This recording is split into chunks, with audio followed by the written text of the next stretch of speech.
في الفيديو ده انا هتكلم عن محمد هاني. بس قبل ما ابدا في موضوع الفيديو انا عايز اقول حاجه مهمه جدا. محمد هاني انا من اللعيبه اللي انا بحبها وكل حاجه، بس يعني انا شايف ان هو مستواه الفتره اللي فاتت دي يقلقك شويه، وبعدين في حاجات تخليك تصبر على اللاعب حتى لو ارقامه مش احسن حاجه. يعني مثلا لو لعيب ما بيعملش اوفرات كتير، هو باك يمين، لو ما بيعملش اوفرات كتير قدام تعرف ان هو اداؤه الدفاعي مثلا كويس. الحقيقه ان انا لما شفته في كاس العالم للانديه بالذات السنه دي، احنا لسه في ماتش بورتو، يعني الطريق سهل خالص، يعني الطريق سهل خالص. وبعدين الجول الاولاني الكره طلعت يعني من رودريجو مورا، طولت من رجله، راح برضه خبطها في رجله حطها قدامه تاني، يعني راح مرقص الشناوي وحط الجول التعادل.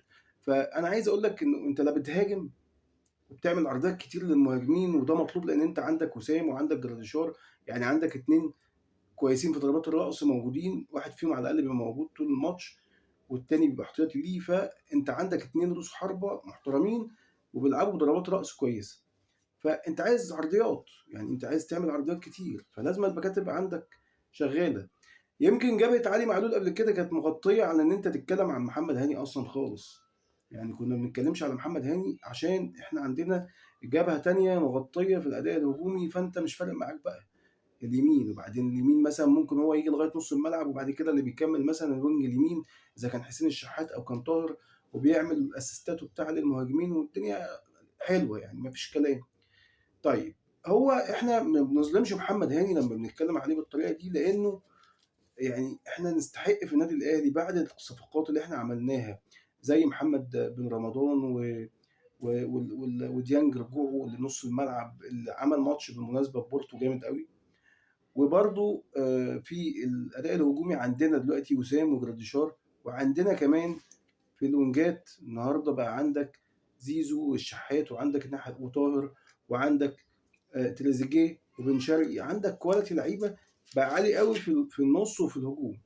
الدفاع الى حد ما انت برضو عندك بن شرقي وياسر ابراهيم لعيبه كويسه جدا، مع بيكهام كمان عمل اضافه والله وظهر في البطوله دي كويس، وبالذات في ماتش بورتو كان كويس قوي. ولكن انت تستحق ان يبقى عندك برضو باكات.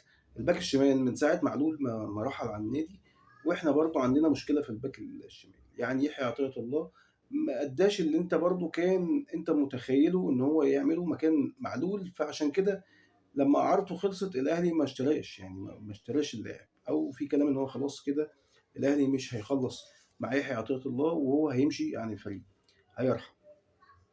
كريم الدبيس انت برضو مش قادر يعني تبقى برضو هو مش قادر يقنع المدرب ان هو في المكان ده جاهز ان هو يشيل الجبهه دي بشكل كويس، فبيضطر ان هو يلعب العيش، يضطر يلعب كوكا. هنشوف ايه اللي يحصل الفتره الجايه. فانت عندك اتنين باكات المفروض يبقوا احسن من كده، المفروض يبقى عندك عرضيات كتير بتتعمل في الماتشات، المفروض يبقى الاداء الدفاعي فيه تنظيم عن كده كمان.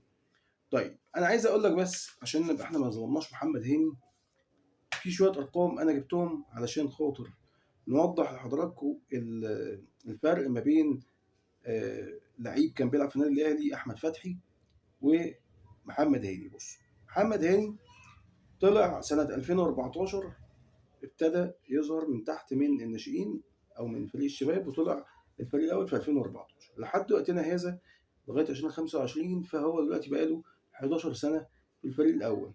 طبعا ما كانش بيلعب لانه كان احمد فتحي كان هو اللي ماسك الجبهه دي من 2007 ل 2014، وبعد كده راح ام صلال عام سنه واحده، ورجع من 2015 ل 2020 في النادي الاهلي، وبعد كده خلاص مشي وراح بيراميدز وبعد كده اعتزل. الكابتن احمد فتحي طبعا عمل 364 ماتش في الوقت ده اللي لعب في النادي الاهلي، احرز 26 هدف، احرز 26 هدف، وعمل 68 اسيست في جميع البطولات اللي النادي الاهلي بيشارك فيها. فانا عايز اقول لك كان عرضيات كتير، وكان هو حتى على المستوى الهجومي كان بيشوط كتير وفاولات، حاجات كتير قوي كان بيعملها. احنا ما بنحسش بالاداء الهجومي ده مع محمد هاني خالص. ليه بقى؟ لانه لعب برضه 363 مباراه، يعني فاضل له ماتش واحد ويبقى حصل الرقم بتاع احمد فتحي. يعني انت لعبت ماتشات كتير قوي مع النادي الاهلي، كل التاريخ بتاعه كله 31 هدف، منهم 8 اهداف و23 اسيست، يعني تعمل في 11 سنه يا راجل 23 اسيست. و8 أهداف يعني أنت بتجيب سنة وتفوّت سنة، يعني بتجيب هدف في الموسم والموسم اللي بعده ما تجيبش. فأرقام صادمة بصراحة لمحمد هاني مع النادي الأهلي. يعني أنا مش عارف، إحنا عندنا لو الناس بتحلل الأرقام دي، فده من الظلم جدًا، ظالم أوي إن إحنا هنفضل قاعدين مستحملين باك يمين بالمنظر ده كده، بصراحة يعني. أنت زي ما أنت طوّرت في الأداء الهجومي وفي اللعيبة اللي قدّام دي، لازمًا في ناس تانية تاخد فرص. الشناوي لو مستواه ما يأهّلوش إن هو دلوقتي يقدر يرجع للفورمة بتاعة زمان. إحنا ما بننكرش إن أنت لعيب كبير وكابتن وكل حاجة، بس أنت لو قلبك على الفريق يا كابتن، أنت هتشوف لو أنت حاسس إن أنت مش قادر تدّي زي الأول ومش قادر تدّي للفريق زي الأول، المفروض خلاص، يعني أنت المفروض تدّي فرصة لشوبير يقف. ده كلام الواحد بيقوله، يعني لازم يحصل، لازم الكلام ده يحصل. هو دلوقتي هيحصل، قدّام شوية هيحصل، لازم هيحصل. فكل واحد ما يفكّرش غير في نَفْسه بس، لأ فكّر برضه في مصلحة الفريق. الفريق ده ياما ادّاك وأنت عملت حاجات كتير أوي كويسة، ما تبوّظش بقى مجهودك طول السنين اللي فاتت دي وتخلّي الناس تغضب عليك. الباك اليمين والباك الشمال في النادي الأهلي يستحقوا إن أنت برضه يبقى عندك ناس كفاءات كويسة في حراسة المرمى، عشان يبقى عندك الفريق كله متكامل.